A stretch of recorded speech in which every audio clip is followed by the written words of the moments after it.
Renegade Monster Truck Tour has released their first statement in response to a monster truck crash in Topsham last week that left several spectators injured, saying, quote, "We are saddened by the incident that happened at the conclusion of the event this past Saturday in Topsham, Maine. Our team is still working on processing the facts of the incident with the ground staff and also the driver, so we can continue to put more procedures and processes in place to prevent an accident like this from ever happening again at our events," end quote. Topsham Police says they are not pursuing criminal charges.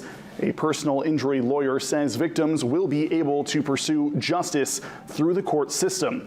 In Maine, there is no regulatory agency overseeing the safety of monster truck events.